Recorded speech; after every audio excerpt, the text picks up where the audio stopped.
hear and see you, so you don't have to. Never mind, I'm not gonna bother. Yeah. We're rolling, so we can do it. All right. Now. Hey everyone, I'm Timberland and we're out here in Baton Rouge downtown, here with Mr. BluBlack. About to just answer some questions that the streets want to know. So how did you get the name BluBlack? Well, I actually got the name BluBlack from two different places, you know, because I'm basically from two different places, from Mississippi, Baton Rouge. So it's more like two different personalities from two different places, like night and day. So you've been rapping like a long time. Like, Yeah. when did you realize that music was your passion? Well, I started off playing the drums. You know, I played the drums for like maybe 10, 12 years, and I kind of like just merged in from the live to the digital, you know.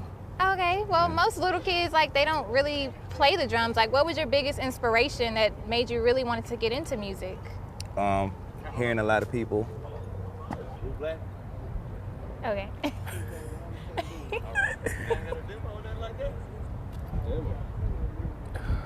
I guess that's my fault. I guess that's my fault. You can just look on the web. I'm on the web. Shit. Yeah. The internet. Go on the internet. Just type in BluBlack 225. BluBlack 225. You got DJ Smile. He ain't gonna remember that shit. All right, we rolling. Let's do it. Hit it. We're rolling again. Hello everyone, I'm Timberland and I'm in downtown Baton Rouge about to answer some questions of Mr. BluBlack that the streets want to know. I mean, about... Yeah, you don't even really have to do your intro again. Okay. Oh, you can say that first? Yeah, we can use the first. Okay. All right. So you just want me to start from the questions? Yeah, start with the third question, or where we left off. What was my third question? Or y'all want to just start Yeah, just over? start from the beginning. Yeah. All right. Hello everyone, I'm Timberland and I'm downtown. Okay. Hello everyone, I'm Timberland and we're in downtown Baton Rouge about to ask Mr. BluBlack some questions that the streets want to know. So how did you get the name BluBlack? Well, I actually got the name BluBlack as a youngster. I come from two different places. I was born in Mississippi, raised in Baton Rouge. So it's more like two different personalities from two different places, like night and day. So like, what made you want to get into rapping? Because I know you've been around a long time. So like, what made you want to start? I was always music inclined, you know, but I watch a lot of people like BG, of course, all the Cash Money people. Hearing them and, you know, I always had it in me. They kind of like brought it out me, you know. So that was like your biggest inspiration? Yeah. Okay. But, you know, and then I also played the drums like for about 12 years. So, you know, I kind of moved it from live music to digital. Okay. I forgot all the questions. You gotta... All right, we're back rolling. So how is the music game in Baton Rouge? Well, it's kind of tricky in Baton Rouge because it's like a small market. We don't have too many, you know, super successful people out here, or too many major labels with money. So, you know, you really got to grind extra hard in Baton Rouge, more than Atlanta, all the other areas. You know, you really, really, really got to get out the mud in Baton Rouge. I understand that. I know everybody's always on the grind. Yeah. So like, how does it feel like that you're putting in so much work, and you know, how does that make you feel like when people actually hear your music? Like, how does it feel inside? Well, it feels good. It's a good feeling to hear everybody, you know, bob their head to something that you done created, or some shit you just wrote that they'll never think of making, and the whole club sing it. It feels good, you know what I'm saying? It makes you feel good inside, but you know, like I said, Baton Rouge is a small market, so we won't really get too much payoff like we would if it was outside. You know? And how does that make you feel, not getting money, but you're in the studio day and night and you're not getting paid for it? It just really make you feel like you need to get out and branch out to other areas, what we do, but you know.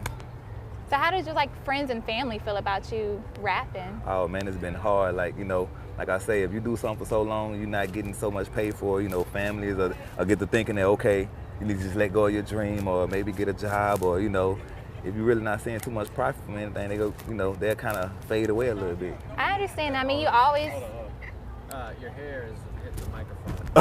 All right. Yeah. Ask him that last one again. All right, yeah. You're good. It's just much better. All right. So how does your family and friends feel about you rapping and being in the music business? Well, it can get kind of rough sometimes because, you know, after you do something for so long, you're really not getting the profit that you should off it. You know, some people they can kind of fade away or tell you maybe you should get a 9 to 5, or maybe you could find a second, a second thing. Yeah. You know, it's different when somebody has a dream and somebody's on the outside looking at you live your dream. You know? So how do you deal with that when your family is like, okay, well, this is your dream, but we're your family. You need to go get you a real job. Like, what do you tell them? It really just make me work harder. It make me be like, well, I'm gonna show you. You know, it make me get in the studio harder, try to write something deeper, because it's a dream. You know. Yeah, and I know being out here in Baton Rouge, like rapping, and you have like your own. Your own name, and you're repping like your own little place like G Lane. Like, how do you feel when people say like, well, why are you naming yourself the G Lane Captain? Like, well, that actually started a lot of controversy, but when I say I'm the G Lane Captain, that really means I'm really explaining the grind, the blood, everything I put in this game. And like, if you check the stats, the statistics tell you that nobody really done it, like I did, from the streets to the rap. I was in the streets, I did a lot of stuff, went to jail, did all the other street statistic shit, and then, I did the music thing, and I took the music farther than anybody else have. So that's why I call myself the G Lane Captain. I kind of lead the shit, Is that where you're from, G Lane? Yeah, I'm from I was born in Mississippi, raised in G Lane. I've been in Gardell so like 89, 90, So. Okay, well, that's great. Okay. All right, come in just a little bit. All right, let's go. Yeah, 1 second. Let me type. All right, we're good. So how did you get the name G Lane Captain?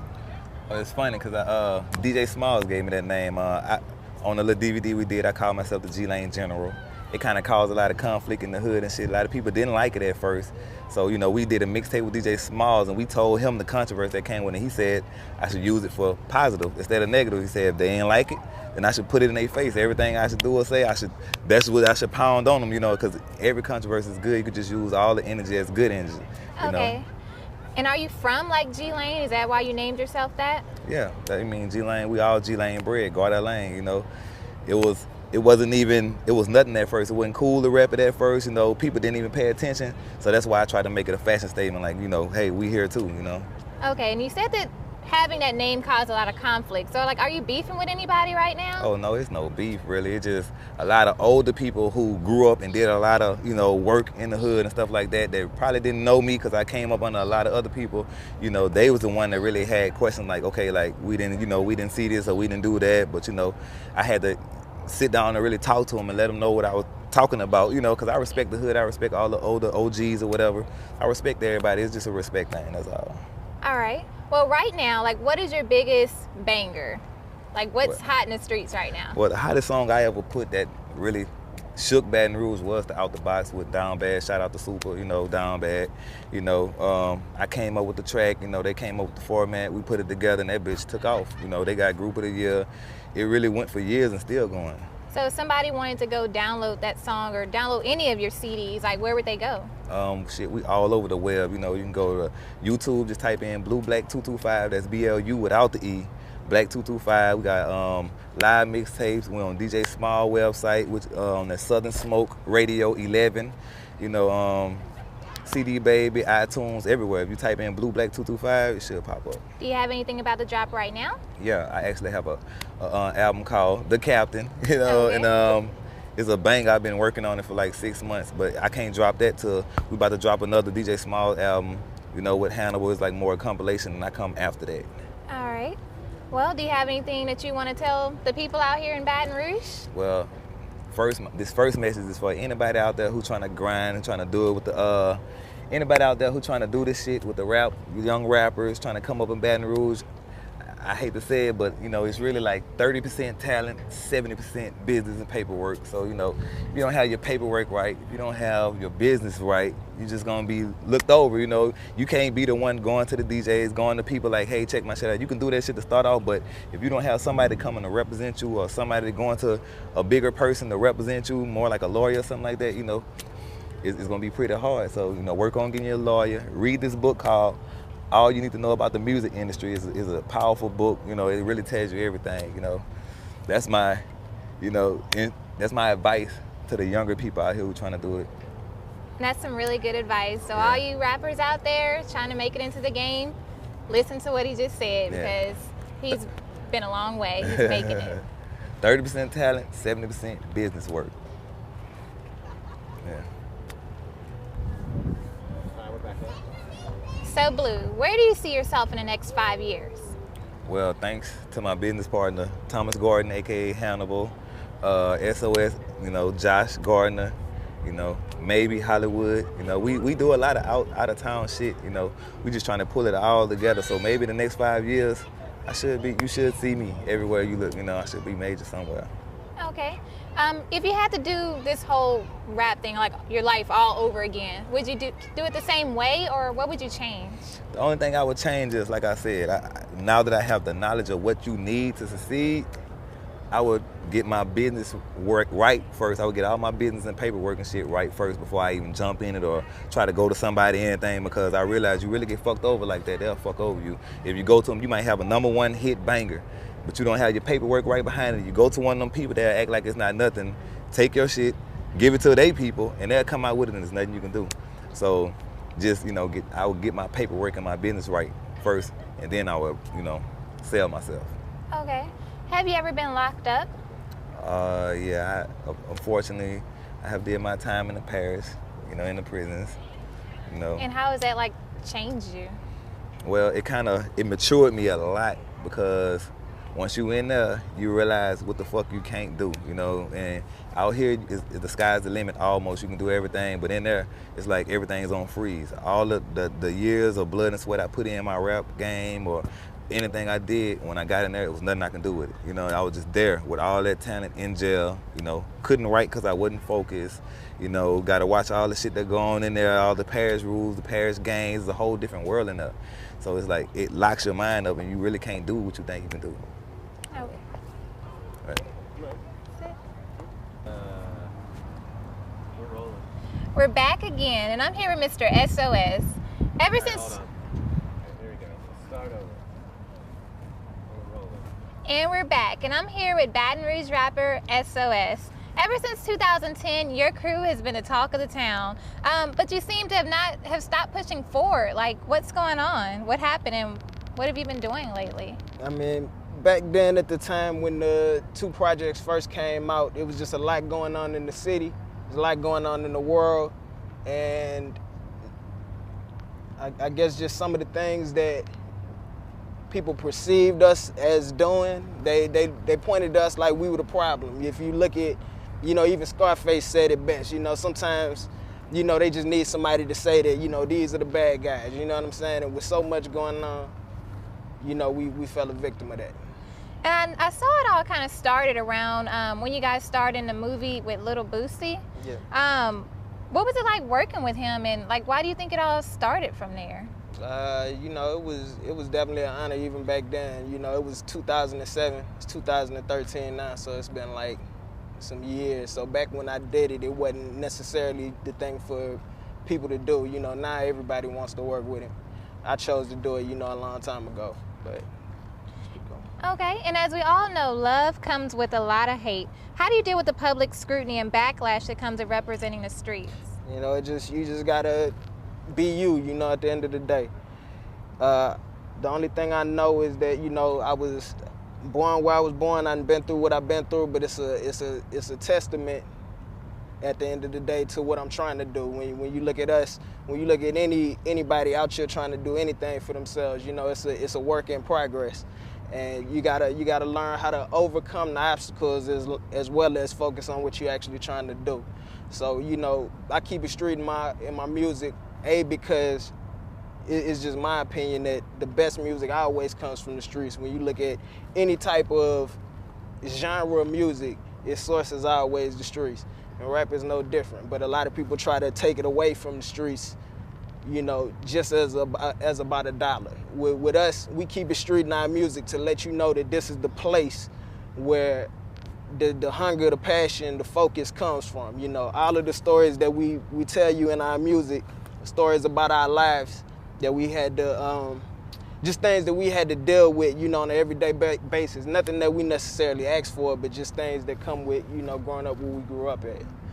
Okay. And how do you feel like the struggle has helped you? Like, do you think it's made you want to push forward and start music? And well, you know what they say, man, what don't kill you make you stronger, you know what I'm saying? And as much as I've been through in my life, the stuff that you'll see, all the ups and the downs, it all makes you who you are, you know what I'm saying? And you can let it make you or you can let it break you. And I always encourage people from the streets to know that, you know, don't look at it as your weakness, look at it as your strength. If I can overcome this, I can overcome anything. If I can set my mind to making it out of here, I can set my mind to making it wherever I want to go in life. When you look at the stuff that we've done and you just take the time to do it, you'll see that there's a certain passion that you just can't imitate. You know, either you got it or you don't. And ours comes straight from the soul, because, you know, when you look at it from beginning to end, it all makes sense. Okay. I know you have a new album out. It used to be called G Lane, but you changed it to Black Noise. What made you change the name? Basically, you know, Black Noise was what we called ourselves before the G Lane. You know, G Lane is where we from. Is where all of the people who we make music with are from. You know, so it was simple to us. You know, what's the name of this project gonna be? G Lane. But at the same time, you know, with all of the backlash that comes with it, being in the newspapers, being on the news, people actually going to the community and asking their opinion about this and that, we just felt like people gonna always know we from that lane. I mean, when you talk about history, you could go back 10 years. You can go back to 2005 when we used to walk in the club and our music would get played and they'd be like, there go the G Lane dudes right there. You know what I'm saying? Like, we are the G Lane, but at the same time, just for the people of the day who want to live out there in peace and just don't want to necessarily, when you're talking about G Lane, you're talking about a whole community.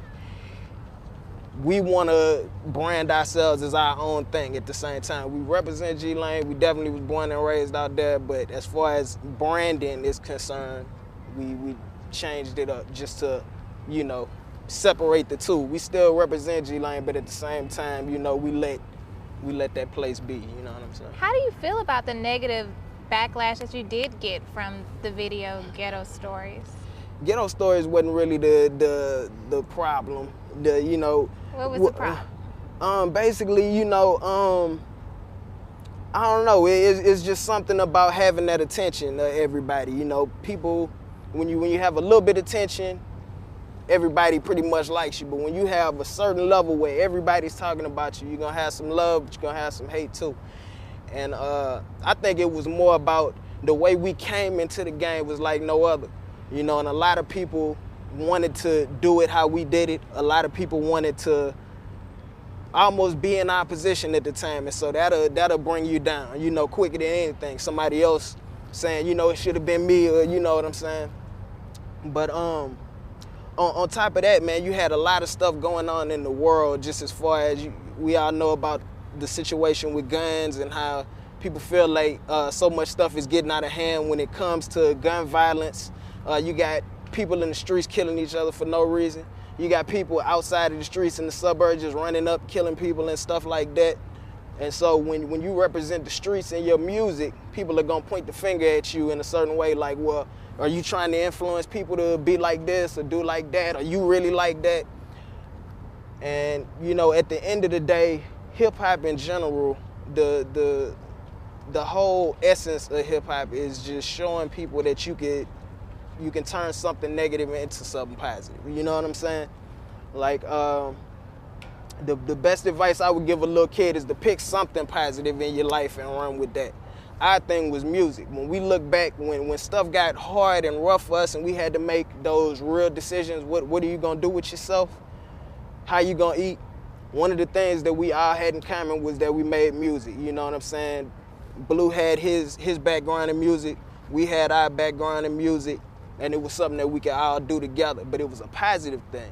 No matter what the content of the music is, you gotta understand the fact that we actually making music. You know what I'm saying? That we no matter what we done been through, we still find a way to step behind those keyboards, step behind our microphones and tell our story to the world, and that's a positive thing. You know what I'm saying? But a lot of people miss that point. They get caught up in the hype.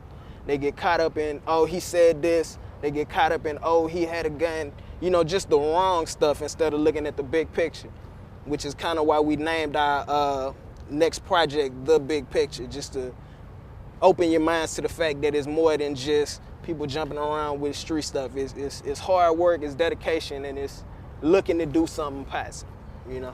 Okay, I do understand that. And a lot of little kids do look up to rappers out here in Baton Rouge and just around the world in general. Like, how do you feel about when rappers are talking about shooting people and doing drugs? Like, how do you think that affects these young children that are out there, your fans, and listening to you? Well, you know, the best way I can explain it is there was a movie called The City of God, and basically the outline of the movie was you had these little kids growing up in the streets. They ended up doing all kind of bad stuff. And then at the end of the movie, another generation of kids sees everything that happened in this city. So now more kids are doing what these few kids were doing. And that's kind of what it is with us. It's not the music that's influencing these kids. It's their actual lives.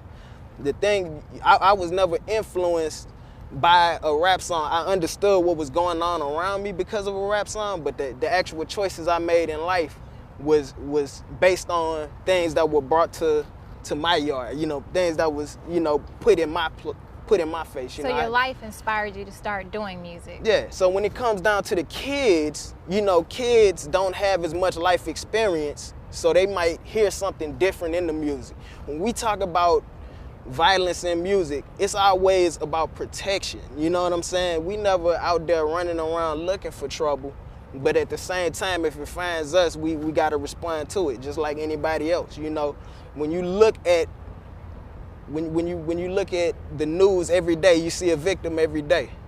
And so if you living in these streets and you seeing this stuff happen around you, at some point your mind clicks like, you know, I got to be ready for anything. And then stuff starts happening to validate that. I done been through, you know, stuff that, you know, maybe I'll discuss on another day, but I done been through enough to know that you got to protect yourself out here. And the attitude that we have isn't us glorifying violence. It's articulating surviving certain situations and the attitude that you have to have to survive these situations. You know what I'm saying? So how do you feel about this new gun law that they're throwing around? Do you think everybody should just be able to carry guns with everything that's going on around the world? You know, at the end of the day, the law is the law, and you gotta follow it. You know what I'm saying? Whatever that law is, that's what it is. You know what I'm saying? But as far as the only problems that I have with guns is when convicted fellas get locked up for, you know, a long time. It's like, how can you have somebody living in the streets? You see what's happening in the streets, but you telling these people that they can't protect themselves. That's the only problem I have with gun laws, but that has nothing to do with the gun laws that are being modified or whatever you want to call it at this point. Those kind of make sense that, you know, your average person shouldn't have a 30-round clip in a gun. 10 is enough, you know what I'm saying? And it is what it is when you look at it. But I just try to do the best I can to be a law-abiding citizen and to just, you know, stay out of the trouble, you know what I'm saying? So. All right. Well, you do have your CD, Black Noise. If somebody wanted to go get that CD, where would they go get it from? Black Noise, the big picture, is gonna be on iTunes. We got the mixtape with DJ Smalls. We did that one last year. Kind of got slept on. Hopefully more people will pay attention to it now that we actually promoting, but just hopefully people will understand that when you look at what was going on with us, it was just one of those times where it was just hard to promote. It's hard to go to a show when people are expecting something to happen at your shows. It's hard when you got this perception about you and you can't defend yourself. I remember a news story came out where they was talking all this stuff, and we actually called the dude Chris Yakamoto up, the dude who said the story about us, and we was like, man, we will come out here and have an interview with you and set the record straight, and it never happened. We went to the radio, and they had the dude, no disrespect to him, Silky Slim. He was saying that he wanted to speak out against us, come out with a DVD, doing this and that, and we hit him up. We was like, dude, we'll come holler at you. He didn't do it, you know what I'm saying? We ended up getting an interview with Super Mike where we did speak out and say the right things, you know, how we really felt, you know, about certain situations. Do you have any shows that are coming up right now? Yeah, we gonna get them lined up. We got this dude, it's called Continuous Events with a K. Just pay attention to Continuous Events, and that'll tell you what we'll be next. Right now, though, we concerned mostly about people going out and getting the album that's gonna be on iTunes. Wherever that's selling, that's where you probably gonna catch us. So get the album Black Noise on iTunes now. Right, and let me also mention that the name Black Noise, we came up with it a long time ago. When you see everything that we do, a lot of people will say, I don't know, whatever. When you see all of the stuff that we do, you see one side of it, but you don't see the other side of it. And so Black Noise is kind of a representation of the stuff that you don't see, you know. So It's a black noise, like we trying to tell you what you don't see. Okay. Sounds like an interesting name, and it really sounds like it's going to be a great album. Thank you. And I have to go get it. Also, check out the mixtape. We're going to put up a link. We did it with DJ Smiles. It was called Back to Business. We dropped it in 2011. When you see us going through all of the stuff that we went through, a lot of people hated on us. A lot of people did this and that. But when you look at the mixtape, we had Young Reddy on it. We had Big Head on it. We had Level on it. Mouse on it. A lot of big names. A lot of people on it. And so you'll get a chance to see what we was actually doing at the time. We wasn't out here beefing with nobody. We wasn't out here playing with nobody. We was working hard, trying to put ourselves on and just open the doors for our whole city. When you hear our album, it doesn't just, when you hear our mixtape, it doesn't just showcase the talent that we have. We took the time to go out to each and every hood to just show that, you know, we rep our shit, but we fuck with everybody. You know what I'm saying? Then we got the album coming out. The album is more based around us. We went in a little bit harder, not as many features, just us going a little bit deeper, working a little bit harder to get that project out. And it's better than the mixtape. So if you like the mixtape for free, just know that the album definitely worth buying. Definitely. Hey, come on, man. We'll edit it. I'll figure it out. All right, so where was I at? What was I saying? You want me to like redo that or? Nah, you're fine. All right. But yeah, where was I? I was saying oh yeah, if you like the mixtape, you're gonna love the album because we went in a little bit harder. We're a year. We the type of artists, we always working hard, so we always getting better. You know what I'm saying? So when you hear this album, it's a little bit later in time. We had a little bit more experience. So, you know, we really went in for this album, and it's something that we wanted to make sure it's worth buying. Both projects have 20 songs on them, so you'll have 40 songs to play with. And, you know, we'll see what that does. Alrighty. All right. A bit of freestyle, you wouldn't mind asking me for, huh? No, it's written, but, you know, it is. I'm about to go in. Just to give y'all a little sample of what we got over here. You gonna get in this? Yeah, I mean, you were like half out of the shot. So are you gonna let us hear a little sample of this mixtape? This not a mixtape. This just a freestyle just for y'all. The album got its songs on it. Keep in mind we got the single "Dime Bread Divas." So for all the sisters out there, this is a perfect example of a dime bread diva. The only thing I gotta say is that we made the song for two reasons. One, we wanted people to get back on the dance floors, give people an excuse to have a good time in the club. We tired of people just having a drink, looking at the dance floor. Like, let's have a good time when we go to the club. We also giving a big shout out to the sisters who, you know, we see a lot of people buying lips, buying boobs, buying booties. Let's give some props where props is due to the natural born just things of that nature. You know, that's all I'm trying to say. No disrespect to anybody. I love all the beautiful women, but we made this one just for you. We also got the single Up There with my dog BluBlack. He go in and he just keep it 100 on there. And I'm gonna spit a little freestyle for y'all just to let y'all know how I'm coming. Young S.O.S. This called the coldest 16 ever. Check it out. I used to hit the block mugging and thugging, pistol packing and shit.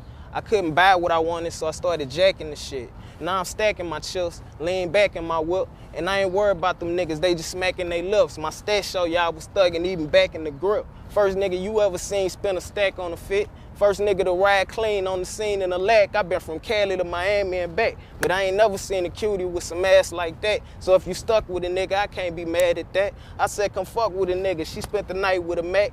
A lot of niggas be hating, so every night I be strapped. Young S.O.S, bitch, I represent the GL3. BRC, if it ain't this, then it ain't shit. Blue and Sims, they drop tracks and we drop hits, but it's time for us to get that deal and drop them discs. That was really hot. Appreciate that. And we coming hard. We got 40 songs for you right now. Go do your thing. We doing now. Shout out to the whole Baton Rouge, all of the real niggas, all of the real hoods. We do this shit for that lane, but we fuck with everybody. Keep watching.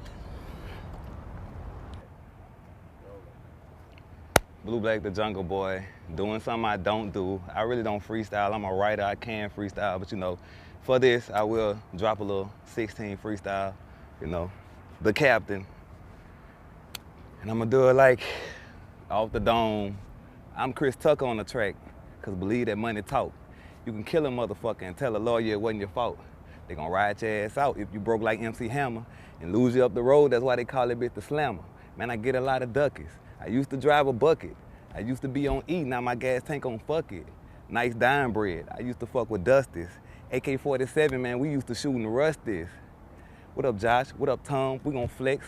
I'ma hold you down like a hood latch, demanding my respect. I keep a burner like a propane tank, and I'm the king of this hill, call me Hank, you get it?